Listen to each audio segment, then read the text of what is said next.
ሰላም ቅዱሳን የተወደዳችሁ የመጽሐፍ ቅዱስ ንባብ ቤተሰቦቻችን መስከረም 1 ዘፍጥረት 1 ጳጉሜ 5 ራዕይ 22 የሚለው የመጽሐፍ ቅዱስ ንባብ ጉዟችን 44ኛ ቀኑን ይዟል። ዛሬ በ44ኛ ቀናችን የምናነበው ደግሞ ኦሪት ዘኍልቍ ከምዕራፍ 19 እስከ 21 ድረስ ያለውን ይሆናል። አብረን እናንብብ። በጌታ በኢየሱስ ስም አነባለሁ። ኦሪት ዘኍልቍ ምዕራፍ 19 እግዚአብሔርም ሙሴንና አሮንን እንዲህ ብሎ ተናገራቸው። እግዚአብሔር ያዘዘው የሕጉ ትእዛዝ ይህ ነው። መልካሚቱን ነውር የሌለባትን ቀንበርም ያልተጫነባትን ቀይ ጊደር ያመጡልህ ዘንድ ለእስራኤል ልጆች ንገራቸው። እርሷንም ለካህኑ ለአልዓዛር ትሰጣላችሁ። እርሷም ከሰፈር ውጪ ይወስዳታል። አንድ ሰውም በፊቱ ያርዳታል። ካህኑም አልዓዛር ከደሟ በጣቱ ይወስዳል። ከደሟም ወደ መገናኛው ድንኳን ፊት 7 ጊዜ ይረጫል። ጊደሪቱም በፊቱ ትቃጠላለች። ቁርበቷም ስጋዋም ደሟም ፈርሷም ይቃጠላል። ካህኑም የዝግባ እንጨት ሂሶጵም ቀይ ግምጃም ወስዶ ጊደሪቱ በምትቃጠልበት እሳት መካከል ይጥለዋል። ካህኑም ልብሱን ያጥባል፣ ገላውን በውሃ ይታጠባል። ከዚያም በኋላ ወደ ሰፈሩ ይገባል። ካህኑም እስከ ማታ ርኩስ ይሆናል። ያቃጠላትም ሰው ልብሱን በውሃ ያጥባል፣ ገላውን በውሃ ይታጠባል፣ እስከ ማታም ድረስ ርኩስ ይሆናል። ንጹህም ሰው የጊደሪቱን አመድ ያከማቻል፣ ከሰፈሩም ውጪ በንጹህ ስፍራ ያኖረዋል። ርኩሰትም ለሚያነጻ ውሃ ለእስራኤል ልጆች ማህበር ይጠበቃል። ከኃጢአት ለማንጻት የሚሆን ነው። የጊደሪቱንም አመድ ያከማቸ ሰው ልብሱን ያጥባል፣ እስከ ማታም ድረስ ርኩስ ይሆናል። ይህም ለእስራኤል ልጆች በመካከላቸውም ለሚኖር መጻተኛ ለዘላለም ሥርዓት ይሆናል። የሞተውን ሰው በድን የሚነካ 7 ቀን ርኩስ ይሆናል። በዚህም ውሃ በ3ኛው ቀን በ7ኛው ቀን ሁለመናውን ያጠራል፣ ንጹህም ይሆናል። ነገር ግን በ3ኛውና በ7ኛው ቀን ሁለመናውን ባያጠራ ንጹህ አይሆንም። የሞተውን ሰው በድን የነካ ሁለመናውን ባያጠራ የእግዚአብሔርን ማደሪያ ያረክሳል። ያ ሰው ከእስራኤል ዘንድ ተለይቶ ይጠፋል። በእርሱም ላይ የሚያነጻ ውሃ አልተረጨምና ርኩስ ይሆናል። ርኩሰቱ ገና በእርሱ ላይ ነው። ሰው በድንኳኑ ውስጥ ቢሞት ሕጉ ይህ ነው። ወደ ድንኳኑ የሚገባ ሁሉ በድንኳኑም ውስጥ ያለ ሁሉ 7 ቀን ርኩስ ይሆናል። መክደኛው ያልታሰረ የተከፈተ ዕቃ ሁሉ ርኩስ ነው። በሜዳም በሰይፍ የተገደለውን ወይም የሞተውን በድን ወይም የሰውን አጥንት ወይም መቃብር የሚነካ 7 ቀን ርኩስ ይሆናል። ከኃጢአት ለማንጻት እንድትሆን ከተቃጠለችው ጊደር አመድ ለርኩሱ ይወስዱለታል። በዕቃም ውስጥ የምንጭ ውሃ ይቀላቀልበታል። ንጹህም ሰው ሂሶፑን ወስዶ በውሃ ውስጥ ያጠልቀዋል። በድንኳኑም በዕቃውም ሁሉ በዚያም ባሉ ሰዎች ላይ አጥንቱንም ወይም የተገደለውን ወይንም የሞተውን ወይንም መቃብሩን በነካው ላይ ይረጨዋል። ንጹህም በ3ኛውና በ7ኛው ቀን በርኩሱ ላይ ይረጨዋል። በ7ኛውም ቀን ያጠራዋል። እርሱም ልብሱን ያጥባል፣ ገላውንም በውሃ ይታጠባል። በማታም ጊዜ ንጹህ ይሆናል። ሰውም ርኩስ ቢሆን ሁለመናውንም ባያጠራ ያ ሰው የእግዚአብሔርን መቅደስ አርክሷልና ከጉባኤው መካከል ተለይቶ ይጠፋል። በሚያነጻ ውሃ አልተረጨም፣ ርኩስ ነው። ይህም የዘላለም ሥርዓት ይሆንላችኋል። የሚያነጻውን ውሃ የሚረጭ ሰው ልብሱን ያጥባል። የሚያነጻውንም ውሃ የሚነካ እስከ ማታ ድረስ ርኩስ ይሆናል። ርኩሱን የሚነካው ነገር ሁሉ ርኩስ ይሆናል። የሚነካውም ሰው እስከ ማታ ድረስ ርኩስ ይሆናል። ምዕራፍ 20 የእስራኤል ልጆች ማህበር ሁሉ በመጀመሪያው ወር ወደ ጺን ምድረ በዳ መጡ። ሕዝቡም በቃዴስ ተቀመጡ። ማርያምም በዚያ ሞተች፣ በዚያም ተቀበረች። ለማህበሩም ውሃ አልነበረም። በሙሴና በአሮን ላይ ተሰበሰቡ። ሕዝቡም ሙሴን ተጣሉት፣ እንዲህም ብለው ተናገሩት። ወንድሞቻችን በእግዚአብሔር ፊት በሞቱ ጊዜ እኛ ምን ነው በሞትን ኖሮ እኛ ከብቶቻችንን በዚያ እንሞት ዘንድ የእግዚአብሔርን ጉባኤ ወደዚህ ምድረ በዳ ለምን አመጣችሁ? ወደዚህ ክፉ ስፍራ ታመጡን ዘንድ ከግብጽ ለምን አወጣችሁ? ዘርና በለስ ወይንም ሮማንም የሌለበት ስፍራ ነው፣ የሚጠጣም ውሃ የለበትም። ሙሴና አሮን ከጉባኤው ፊት ወደ መገናኛው ድንኳን ደጃፍ ሄደው በግንባራቸው ወደቁ።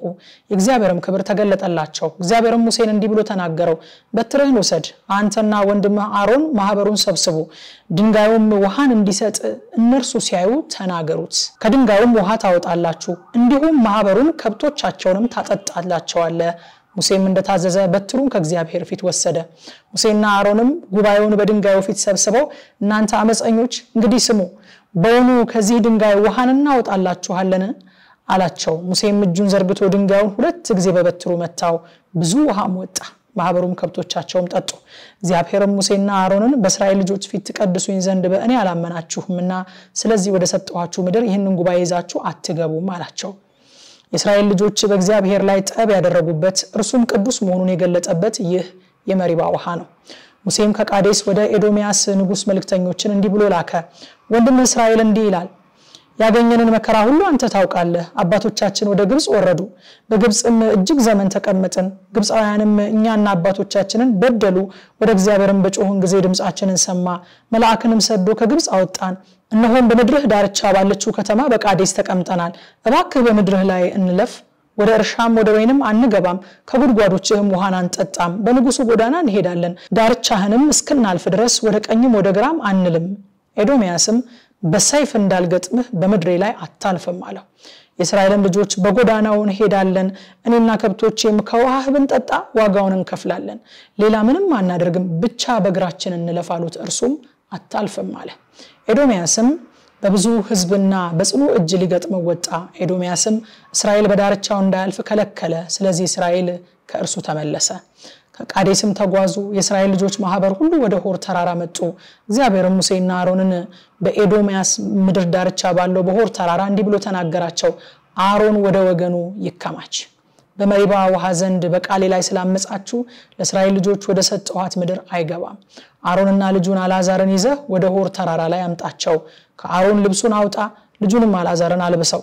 አሮንም ወደ ወገኑ ይከማች በዚያም ይሙት ሙሴም እግዚአብሔር እንዳዘዘ አደረገ ማህበሩም ሁሉ ያዩ ወደ ሆር ተራራ ወጡ ሙሴ የአሮንን ልብስ አወጣ ልጁንም አልዓዛርን አለበሰው አሮንም በዚያ በተራራው ራስ ላይ ሞተ ሙሴም አልዓዛርም ከተራራው ወረዱ ማህበሩም ሁሉ አሮን እንደሞተ ባዩ ጊዜ የእስራኤል ቤት ሁሉ ለአሮን 30 ቀን አለቀሱ ምዕራፍ 21 በደቡብም በኩል ተቀምጦ የነበረው ከነዓናዊው የአራድ ንጉስ በአታሪም መንገድ እስራኤል እንደመጡ ሰማ ከእስራኤል ጋር ሰልፍ አደረገ ከእነርሱም ምርኮ ማረከ እስራኤልም ለእግዚአብሔር እነዚህን አሳልፈ በእጄ ብትሰጣቸው ከተሞቻቸውን እርም ብያጠፋለሁ ብሎ ስዕለት ተሳለ እግዚአብሔርም እስራኤልን ድምጽ ሰማ ከነዓናውያንንም አሳልፎ ሰጣቸው እነርሱም ከተሞቻቸውን እርም ብለው አጠፉ የዚያንም ስፍራ ስም ሄርማ ብለው ጠሩት ከሆርም ተራራ ከኤዶምያስ ምድር ርቀው ሊዞሩ በኤርትራ ባህር መንገድ ተጓዙ የህዝቡም ሰውነት ከመንገዱ የተነሳ ደከመ ህዝቡም በእግዚአብሔርና በሙሴ ላይ በመድረ በዳ እንሞት ዘንድ ከግብጽ ለምን አወጣችሁን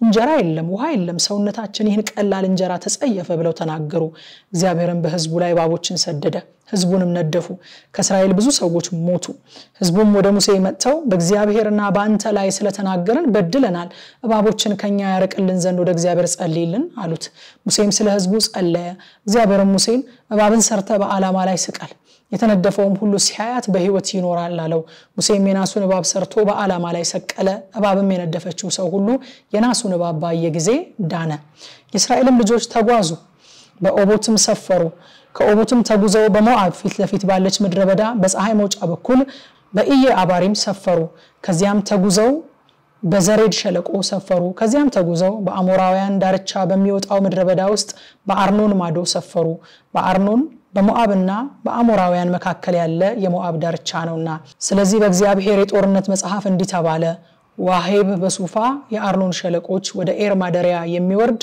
በሞዓብ ዳርቻ የሚጠጋ የሸለቆች ፈሳሽ ከዚያም ወደ ብኤር ተጓዙ ይሄውም እግዚአብሔር ሙሴን ህዝቡን ሰብስብ ውሃን ሰጣቸዋለሁ ብሎ የተናገረበት ጉድጓድ ነው በዚያን ጊዜ እስራኤል ይህን መዝሙር ዘመረ አንተ ምንጭ ሆይ ፍለቅ እናንተ ዘምሩለት በበትረ መንግስት በበትራቸው የህዝብ አዛውንቶች ያጎደጎዱት አለቆች የቆፈሩት ጉድጓድ ከመድረ በዳም ወደ መቴና ተጓዙ ከመቴናም ወደ ነሐሊኤል ከነሐሊኤልም ወደ ባሞት ከባሞትም ምድረ በዳውን ከላይ ወደሚመለከተው ወደ ፈስጋ ተራራ ራስ በሞዓብ በረሃ ወዳለው ሸለቆ ተጓዙ እስራኤልም በመድር ላይ እንለፍ ወደ እርሻና ወደ ወይኑ ቦታ አንገባም ከጉድጓዱ ውሃ እንጠጣም ከምድር ዳርቻ እስክንወጣ ድረስ በንጉስ ጎዳና እንሄዳለን ብለው ወደ አሞራውያን ንጉስ ወደ ሴዮን መልእክተኞችን ላኩ ሴዮንም እስራኤል በመድሩ ያልፍ ዘንድ እንቢ አለ ሴዮንም ህዝቡን ሰበሰበ እስራኤልን ለመውጋት ወደ ምድረ በዳ ወጣ ወደ ያሐጽም መጣ ከእስራኤልም ጋር ተዋጋ እስራኤልም በሰይፍ መታው ምድሩንም ከአርኖን ጀምሮ እስከ አሞን ልጆች